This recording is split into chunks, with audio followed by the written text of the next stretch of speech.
Hello दोस्तों, नमस्कार। स्वागत है एक बार फिर से आपके अपने प्रिय चैनल पर। दोस्तों अभी की जो सबसे बड़ी खबर आ रही है, जहां पर पहली बार युद्धाभ्यास करने जा रहे हैं भारत और सऊदी अरब। जी हां दोस्तों, बड़ी खबर आ रही है, ये बताएंगे आपको। साथ ही अगली खबर में बताएंगे जहां पाकिस्तानी सेना को लगा है तगड़ा झटका। जी हां दोस्तों, किस वजह से तगड़ा झटका लगा है दोस्तों बताएंगे आपको। साथ ही बताएंगे जहां चाइना से तनाव के बीच अमेरिका ने साउथ चाइना सी में तैनात कर दिया है ये सबसे ज्यादा बड़ा घातक हथियार। वो कौन सा हथियार है दोस्तों और क्या है इसके पीछे का बड़ा कारण बताएंगे दोस्तों आपको। साथ ही बताएंगे जहां आंख नहीं दिखा पाएगा अब दुश्मन। प्रधानमंत्री मोदी जी ने रविवार को अर्जुन टैंक सौंपने का किया है वादा। जी हाँ दोस्तों, ये भी बताएंगे खबर। साथ ही बताएंगे जहां समझौता एक्सप्रेस यानी भारत के डिब्बों से अपनी रेल दौड़ा रहा है इमरान खान का कंगाल आतंकिस्तान। जी हाँ दोस्तों, साथ ही बताएंगे आपको जहां रूस ने यूरोपीय संघ को दी है खुली चेतावनी। जी हाँ दोस्तों, इसी बीच आपको बताएंगे जहां पर बंगाल चुनाव से बड़ी खबरें आ रही है दोस्तों, और भूकंप आया है दिल्ली एनसीआर में, इससे जुड़ी भी आपको खबर बताएंगे। साथ ही अगर आप भी प्रधानमंत्री आवास योजना के आवेदक है दोस्तों, तो आपके लिए ध्यान देने वाली खबर है, बताएंगे इससे जुड़ी आपको खबर की क्या कारण है कि आपको सब्सिडी नहीं मिल पाई है और वो अटक गया है। जी हाँ दोस्तों, बताएंगे पूरी खबर आपको, तो बने रहेगा वीडियो के अंत तक। और अभी खबरों में आगे बढ़ने से पहले हमेशा की तरह अगर आप भी मानते हैं कि भारतीय सेना में वो ताकत है जो किसी अन्य देश की सेनाओं में नहीं दोस्तों, और मोदी जी हैं तो हर चीज संभव है, तो इस वीडियो को अभी कर दीजिए लाइक, चैनल को कर दीजिए सब्सक्राइब, बेल आइकन दबाइए, साथ ही कमेंट बॉक्स में लिख दीजिएगा जय हिंद। जी हाँ दोस्तों, तो अब चलते हैं पहली और सबसे बड़ी खबर की तरफ, जहां पर पहली बार युद्धाभ्यास करने जा रहा है भारत सऊदी अरब।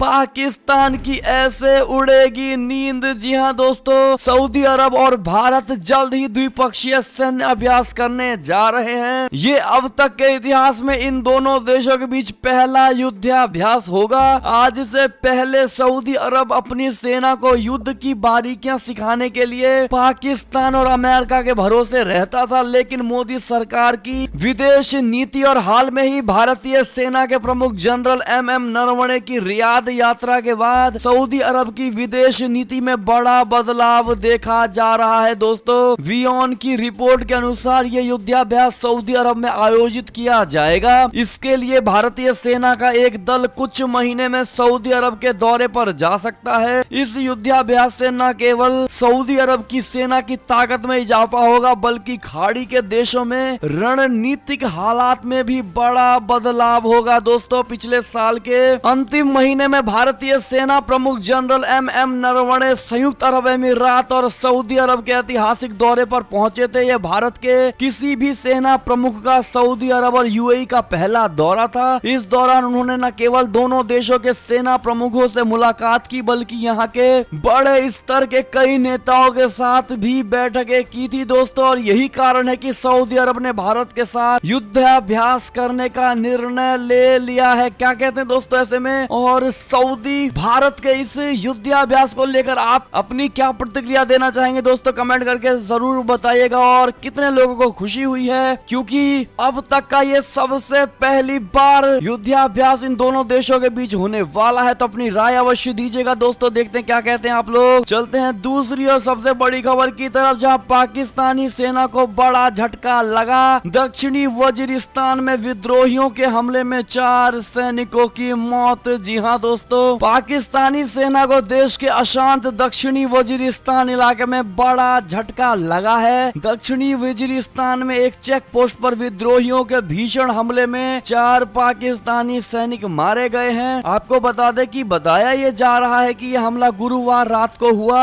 पाकिस्तानी सेना ने 4 विद्रोहियों को भी मार गिराने का दावा किया है। ये चेक पोस्ट अफगानिस्तान की सीमा पर है। जी हाँ दोस्तों, पाकिस्तानी सेना ने एक बयान जारी करके कहा है कि विद्रोहियों को पकड़ने के लिए तलाशी अभियान शुरू किया गया है। खैबर पख्तूनख्वा के मुख्यमंत्री महमूद खान ने इस हमले की निंदा भी की है दोस्तों। इससे पहले इसी महीने ही उत्तरी वजीरिस्तान में विद्रोहियों के साथ संघर्ष में 2 सैनिक मारे गए थे और 4 अन्य घायल हो गए थे। बताया ये जा रहा है कि जिस इलाके में ये हमला हुआ है वो पहाड़ों से भरा हुआ है और पर विद्रोही हमला करने के बाद छिप जाते हैं। जी हाँ दोस्तों, अगली खबर की अगर बात करें तो चीन से तनाव के बीच अमेरिका ने साउथ चाइना सी में तैनात किया है अपना सबसे घातक हथियार। जी हाँ दोस्तों, अमेरिका में डोनाल्ड ट्रंप की विदाई के बाद भी चीन को लेकर नीति में कोई फर्क नहीं पड़ा है। नए राष्ट्रपति बने जो बाइडेन ने भी सत्ता संभालने के तुरंत बाद चीन को उसके विस्तारवादी नीतियों को लेकर जमकर खरी खोटी सुनाई है। चीन के साथ विवाद का केंद्र बने दक्षिणी चीन सागर में भी अमेरिकी फौज की आक्रामक गतिविधियां पहले की ही तरह जारी हैं। हाल ही में दक्षिण चीन सागर में अमेरिकी शक्ति के प्रतीक 2 एयरक्राफ्ट कैरियरों ने युद्धाभ्यास किया था, जिसके तुरंत बाद अमेरिका ने अपनी सबसे बड़ी परमाणु पनडुब्बी यूएसएस ओहियो को चीन के नजदीक तैनात किया है। इस पनडुब्बी पर लंबी दूरी तक मार करने वाली मिसाइलें तैनात हैं, जो अब दुनिया के किसी भी कोने में हमला कर सकती है। परमाणु शक्ति से चलने के कारण यूएसएस ओहियो लंबे समय तक पानी के नीचे छिपा हुआ रह सकता है। ऐसे में इस महाशक्तिशाली पनडुब्बी के साउथ चाइना सी में आने से चीन की चिंताएं बढ़ गई हैं। दोस्तों, ऐसे में आपकी क्या प्रतिक्रिया होगी? क्या अमेरिका को इसी प्रकार से चाइना को घेरना चाहिए? दोस्तों, क्या कहते हैं आप लोग? कमेंट करके अवश्य बताइएगा। इसी से जुड़ी अगली खबर, जहां आंख नहीं दिखा पाएंगे अब दुश्मन, प्रधानमंत्री मोदी जी रविवार को सेना को सौंपेंगे अर्जुन टैंक। जी हां दोस्तों, बॉर्डर पर दुश्मनों को करारा जवाब देने के लिए कल भारतीय सेना को make in India Arjun mark A1 tank मिलने जा रहा है। प्रधानमंत्री नरेंद्र मोदी जी खुद रविवार को इन टैंकों को सेना को सौंपेंगे। आपको बता दें कि हाल ही में रक्षा मंत्रालय की बैठक में 118 उन्नत अर्जुन मार्क 1A टैंक को भारतीय सेना में शामिल करने का फैसला किया गया था। इन 118 टैंक की लागत 8400 करोड़ रुपए है। जी हाँ दोस्तों, इन टैंकों के मिलने के बाद भारतीय सेना जमीन पर पहले से और ज्यादा मजबूत हो जाएगी। रक्षा अनुसंधान और विकास संगठन यानी DRDO के अधिकारियों ने न्यूज एजेंसी ANI को बताया है कि प्रधानमंत्री नरेंद्र मोदी जी 14 फरवरी को चेन्नई के अवाड़ी में टैंक प्रोडक्शन यूनिट में अपडेटेड वर्जन को राष्ट्र को समर्पित करेंगे। DRDO ने इस टैंक के डिजाइन को तैयार किया है और विकसित भी किया है। दोस्तों, आपको बता दें कि भारतीय सेना के बेड़े में पहले से ही 124 अर्जुन टैंक शामिल है। अब और 118 टैंक शामिल होने जा रहे हैं। सेना में पहले शामिल टैंक को पश्चिमी रेगिस्तान में तैनात किया गया है। इन 118 टैंकों से 2 रेजिमेंट बनेगा। DRDO काफी समय से इसको अपडेट करने में जुटा हुआ है। जी हाँ दोस्तों, ऐसे में प्रधानमंत्री मोदी जी को धन्यवाद और भारतीय सैनिकों को कांग्रेचुलेशन जरूर कह दीजिएगा। दोस्तों, अगली खबर की अगर बात करें तो समझौता एक्सप्रेस से जुड़ी खबर, भारत के डिब्बों से अपनी रेल दौड़ा रहा है इमरान खान का कंगाल पाकिस्तान। जी हाँ दोस्तों, पाकिस्तान के हर नागरिक के ऊपर 1,75,000 रुपए का कर्ज लादने वाला इमरान खान के पास अपनी रेल को दौड़ाने के लिए पैसा नहीं है। हालत ये है कि पाकिस्तान रेलवे अपने कर्मचारियों को सैलरी ना दे पा रही है और उसे निजीकरण करने को मजबूर होना पड़ रहा है। यही नहीं दोस्तों, इमरान खान का ये नया पाकिस्तान अब भारत के डिब्बों से अपनी रेल दौड़ाने में जुटा हुआ है। पाकिस्तान समझौता एक्सप्रेस की 21 बोगियों का पिछले 1.5 साल से इस्तेमाल कर रहा है और कई बार मांगने के बाद भी इन बोगियों को वापस नहीं कर रहा है। दोस्तों, दरअसल भारत और पाकिस्तान के बीच चलने वाली समझौता एक्सप्रेस 7 अगस्त 2019 को अंतिम बार पाकिस्तान के लिए रवाना हुई थी। जम्मू कश्मीर के विशेष राज्य दर्जा खत्म किए जाने के बाद 8 अगस्त 2019 को समझौता एक्सप्रेस को बंद कर दिया गया था। इसकी वजह से समझौता एक्सप्रेस के 11 कोच पाकिस्तान में फंस गए हैं और एक भारतीय मालगाड़ी भी पाकिस्तान में रह गई है। इस मालगाड़ी में 10 डिब्बे लगे हुए हैं। इस मालगाड़ी को सामान के साथ पाकिस्तान भेजा गया था। 1.5 साल बीत जाने के बाद भी इन 21 बोगियों को पाकिस्तान लौटा नहीं रहा है। दोस्तों, पाकिस्तान को भारत की ओर से इस बारे में कई बार रिमाइंडर भी भेजा गया है, लेकिन उसके कानों पर जू तक नहीं रेंग रही। ऐसे में दोस्तों, इस कंगालिस्तान के पाकिस्तान, इस कंगालिस्तान के इमरान खान को लेकर आप क्या कहेंगे? दोस्तों, कमेंट करके जरूर बताइएगा। और कैसे हम अपना ये समझौता एक्सप्रेस के डिब्बों को वापस ले पाएंगे, सुझाव जरूर दीजिएगा दोस्तों कमेंट सेक्शन में लिखकर। क्योंकि भारत का कोई भी संपत्ति हमारी संपत्ति है दोस्तों, तो अपनी संपत्ति को कैसे हासिल करे, सुझाव देना बिल्कुल मत भूलिएगा। अगली खबर की बात करें तो रूस ने यूरोपीय संघ को दी है खुली चेतावनी, कहा प्रतिबंध लगाओगे तो तोड़ लेंगे सभी संबंध। जी हाँ दोस्तों, रूस में विपक्षी नेता एलेक्सी नवलनी ने गिरफ्तार को लेकर पूरे देश में बवाल मचा हुआ है। इस बीच यूरोपीय संघ के प्रतिबंध लगाने की धमकियों पर भड़के रूस ने कड़े शब्दों में विरोध दर्ज करवाते हुए चेतावनी दी है कि अगर विपक्षी नेता एलेक्सी नवलनी से जुड़े मामले को लेकर यूरोपीय संघ कोई नई पाबंदी लगाता है तो वो ईयू से अपना संबंध तोड़ लेगा। रूसी विदेश मंत्री ने कहा है कि हम अंतर्राष्ट्रीय समुदाय से अलग थलग नहीं पड़ना चाहते, लेकिन हम उसके लिए तैयार हैं। अगर आप शांति चाहते हैं तो आपको युद्ध के लिए तैयार रहना पड़ता है। जी हाँ दोस्तों, यूरोपीय संघ के साथ औपचारिक संबंध बनाए रखने संबंधी एक सवाल पर विदेश मंत्री सर्गेई लावरोव ने कहा है कि रूस अलग थलग नहीं पड़ना चाहता, लेकिन अगर ईयू ने रूस की अर्थव्यवस्था को नुकसान पहुंचाने वाला कोई भी भारी कदम उठाया तो देश जवाबी फैसले के लिए तैयार है। उन्होंने कहा कि अगर फिर से ऐसा हुआ और हमारी अर्थव्यवस्था के कुछ क्षेत्रों पर पाबंदी लगाई गई तो ये कदम उठाए जाएंगे। जी हाँ दोस्तों, ऐसे में रूस का कहना आप कितने हद तक सही मानते हैं दोस्तों, बताइएगा जरूर। और इस वीडियो को अभी तक लाइक नहीं किया है दोस्तों तो फटाफट से लाइक कर दीजिए और वीडियो को शेयर करना बिल्कुल मत भूलिएगा दोस्तों। अगली खबर की बात करें तो वैक्सीन डिप्लोमेसी के आगे कनाडा ने टेके हैं अपने घुटने। फार्मर्स प्रोटेस्ट पर करनी पड़ी भारत सरकार की तारीफ। जी हाँ दोस्तों, किसान आंदोलन के मुद्दे पर अब तक तेवर दिखा रहा कनाडा के प्रधानमंत्री जस्टिन ट्रूडो के सुर बदलते नजर आ रहे हैं दोस्तों। भारत की वैक्सीन डिप्लोमेसी के सामने झुकते हुए जस्टिन ट्रूडो ने अब किसान आंदोलन के मुद्दे पर भारत सरकार के रुख की बड़ी तारीफ की है। यही नहीं दोस्तों, ट्रूडो ने कहा है कि उनकी सरकार अपने देश में भारतीय राजनयिकों को पूरी सुरक्षा देगी। जी हाँ दोस्तों, भारत के विदेश मामलों के मंत्रालय यानी MEA के प्रवक्ता अनुराग श्रीवास्तव ने कहा कि किसान आंदोलन को लेकर कनाडा के पीएम जस्टिन ट्रूडो ने भारत सरकार के बातचीत के प्रयासों को सराहा है। इसके अलावा उन्होंने कहा है कि उनकी सरकार कनाडा में मौजूद भारत के राजनयिकों और पुलिसरों की सुरक्षा सुनिश्चित करेगी। जी हाँ दोस्तों, ऐसे में आपकी क्या राय है बताइएगा जरूर। जिस प्रकार से कनाडा भारत से वैक्सीन मिलने से पहले किसान आंदोलन के सपोर्ट में थे दोस्तों, और अब वैक्सीन जब मिल गया तो भारत सरकार के सपोर्ट में आ गया। ऐसे में दोस्तों, इस दल बदलू कनाडा के इस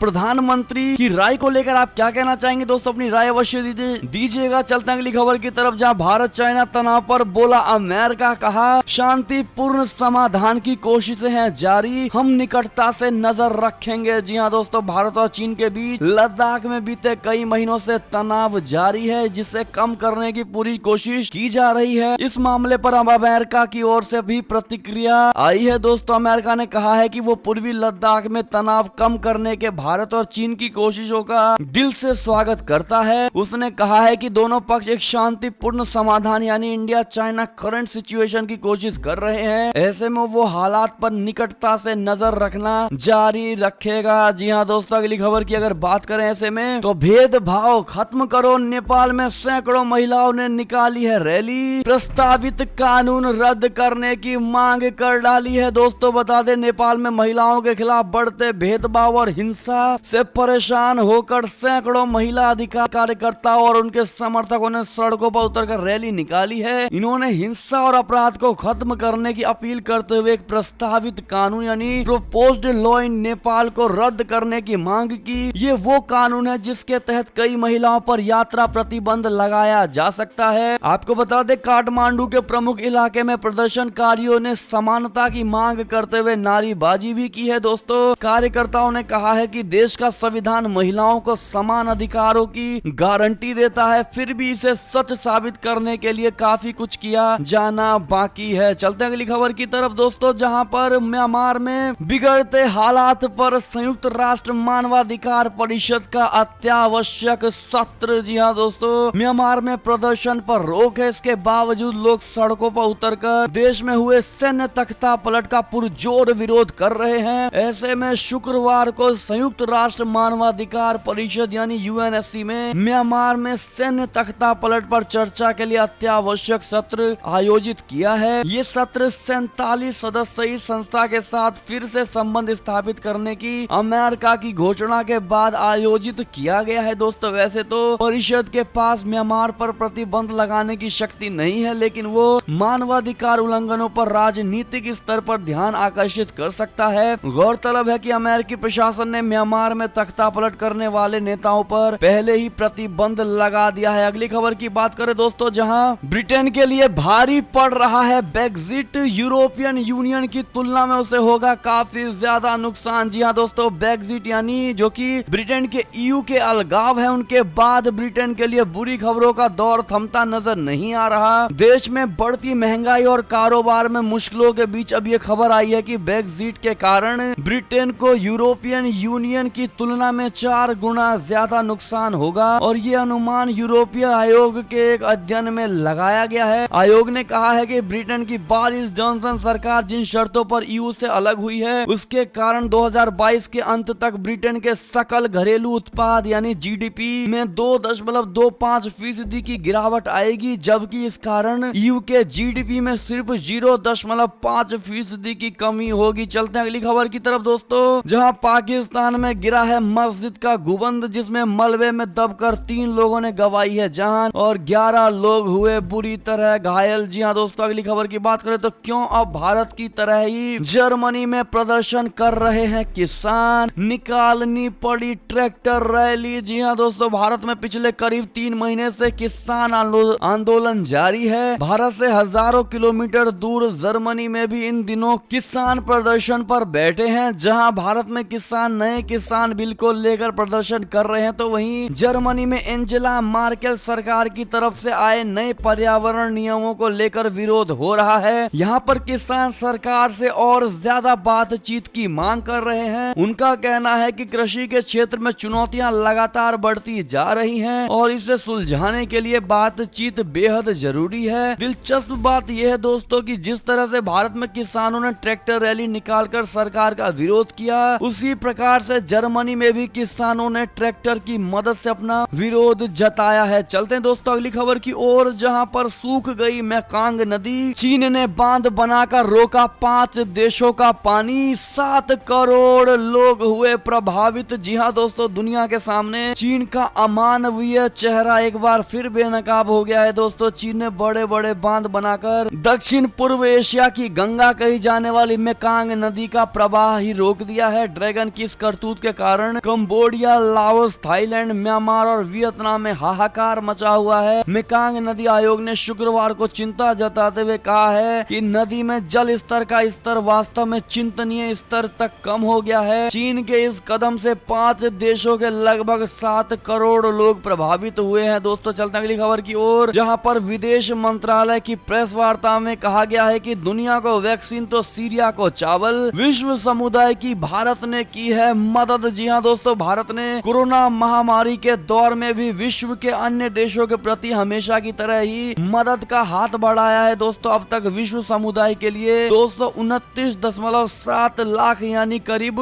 2.25 करोड़ से भी ज्यादा कोरोना टीकों का खुराक आपूर्ति कर दी है। दोस्तों विदेश मंत्रालय के प्रवक्ता अनुराग श्रीवास्तव ने शुक्रवार को यह जानकारी दी है। उन्होंने बताया है कि टीकों की 64.7 लाख डोज अनुदान के तौर पर मुहैया कराए गए हैं, जबकि 165 लाख डोज व्यावसायिक आधार पर दिए गए हैं। अगली खबर की अगर बात करें दोस्तों, तो ट्विटर का बड़ा फैसला, सरकारी संस्थानों और नेताओं के अकाउंट में जुड़ेगा नया लेबल। जी हाँ दोस्तों, ट्विटर ने कहा है कि सरकार में पद संभाल रहे नेताओं और संबंध संस्थानों के अकाउंट को चिन्हित करने के लिए वो अगले हफ्ते से लेबल जोड़ेगा। इससे लोगों को माइक्रो ब्लॉगिंग साइट पर ये जानकारी रहेगी कि वे क्या देख रहे हैं और वे ज्यादा सूचनाओं से अवेयर रहेंगे। ट्विटर ने कहा है कि वो कनाडा, क्यूबा, इक्वाडोर, मिस्र, Honduras, Indonesia, Iran, Italy, Japan, सऊदी अरब, सर्बिया, स्पेन, थाईलैंड, तुर्की और संयुक्त अरब अमीरात में 17 फरवरी से इसकी शुरुआत करेगा। जी हाँ दोस्तों, हालांकि भारत का अभी सूची में नाम नहीं है। चलता अगली खबर की ओर, जहां पर ममता बनर्जी को बड़ा झटका लगा है। दोस्तों दिनेश त्रिवेदी ने राज्यसभा में बहस के दौरान इस्तीफे का कर दिया है ऐलान। जी हाँ दोस्तों, सही सुना आपने। पश्चिम बंगाल में विधानसभा चुनाव से पहले तृणमूल कांग्रेस यानी टीएमसी को एक और बड़ा झटका लगा। तृणमूल कांग्रेस से राज्यसभा सांसद और पूर्व केंद्रीय मंत्री दिनेश त्रिवेदी ने कल राज्यसभा में बजट पर चर्चा के दौरान अपने इस्तीफे का ऐलान कर दिया। दिनेश त्रिवेदी त्रिवेदी जल्द ही भारतीय जनता पार्टी में शामिल हो सकते हैं। जी हाँ दोस्तों, राज्यसभा में बजट पर चर्चा के दौरान दिनेश त्रिवेदी ने कहा है कि असल में हम जन्मभूमि के लिए ही हैं और मुझे से ये देखा नहीं जा रहा है कि हम करें तो क्या करें, एक पार्टी में हैं तो सीमित हैं, लेकिन अब मुझे घुटन महसूस हो रही है, हम कुछ कर नहीं पा रहे हैं, उधर अत्याचार हो रहा है। आज मेरी आत्मा कह रही है कि इस्तीफा दे दो और बंगाल की जनता के बीच जाकर रहो। जी हाँ दोस्तों, ऐसे में दिनेश त्रिवेदी जल्द ही भाजपा में शामिल हो जाएंगे। दोस्तों ऐसे में आपको क्या लगता है दोस्तों, क्या बंगाल में परिवर्तन होना जरूरी है? क्या बंगाल में बीजेपी की सरकार बन पाएगी? दोस्तों 0 से 100% में इसका आंसर दीजिएगा, साथ ही कारण जरूर बताइएगा। दोस्तों अगली खबर की अगर बात करें तो संयुक्त राष्ट्र में भारत ने कहा है कि पूर्वी यूक्रेन में तनाव को कम करने के प्रयासों का स्वागत करते हैं। जी हाँ दोस्तों, भारत ने युद्धग्रस्त पूर्वी यूक्रेन क्षेत्र में तनाव कम करने के सभी प्रयासों का स्वागत किया है और आशा व्यक्त की है कि सभी पक्ष संघर्ष के राजनीतिक और कूटनीतिक समाधान खोजने के लिए रचनात्मक रूप से काम करेंगे। अगली खबर की बात करें तो भूकंप से थर्रा उठा है उत्तर भारत।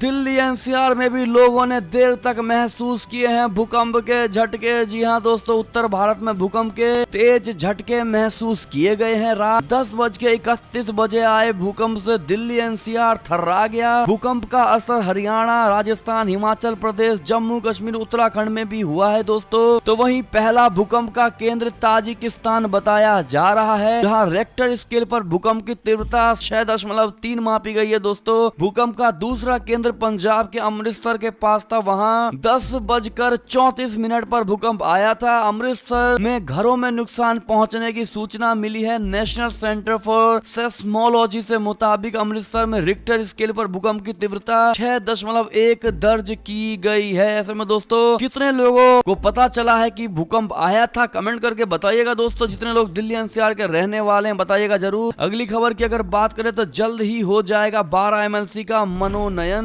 नीतीश कुमार ने कहा केंद्र सरकार में जेडीयू के शामिल होने पर कोई बात नहीं हुई है। जी हाँ दोस्तों, ऐसे में अगली खबर की अगर बात करें तो चारा घोटाले से जुड़े लालू यादव से जुड़ी खबर आ रही है, जहां जेल में ही रहेंगे लालू यादव। नहीं मिली जमानत, अब 19 फरवरी को होगी अगली सुनवाई, जिसको लेकर अगली खबर आ रही है जहां लालू यादव की रिहाई की मांग हो गई है तेज। बेटे तेज प्रताप ने शुरू कर दिया है अनोखा अभियान। जी हाँ दोस्तों, बता दें आपको राष्ट्रीय जनता दल के नेता तेज प्रताप यादव ने अपने बीमार पिता एवं पार्टी अध्यक्ष लालू प्रसाद यादव की रिहाई की मांग करते हुए अनोखी शैली में एक अभियान शुरू किया है। बिहार के पूर्व मुख्यमंत्री लालू प्रसाद यादव के बड़े बेटे तेज प्रताप यादव ने गुरुवार को सैकड़ों समर्थकों के साथ पटना के बड़े डाकघर की ओर मार्च निकाला। इन सभी लोगों के पास बड़ी तादाद में पोस्ट कार्ड थे जो राष्ट्रपति रामनाथ कोविंद के नाम थे। इन सभी पोस्ट कार्डों पर जेल में बंद आरजेडी प्रमुख लालू यादव की रिहाई की मांग की गई थी। दोस्तों तेज प्रताप ने कहा है कि हम समाजवादी आंदोलन के हित में यहाँ लाखों आजादी पत्र लेकर निकले हैं। ये अभियान पूरे बिहार में चलाया जा रहा है और हमें आशा है कि राष्ट्रपति लोगों की आवाज अवश्य सुनेंगे। जी हाँ दोस्तों, अगली खबर की अगर बात करें तो 1 अप्रैल से पटरी पर दौड़ेंगी सभी ट्रेनें। रेलवे का बड़ा प्लान तैयार, होली में बढ़ती डिमांड को देखते हुए मिल सकती है हरी झंडी। जी हाँ दोस्तों, रेलवे यात्रियों के लिए बड़ी खुशखबरी है। 1 अप्रैल से सभी ट्रेनें पटरी पर दौड़ने लगेंगी। मीडिया को मिली एक्सक्लूसिव जानकारी के मुताबिक भारतीय रेलवे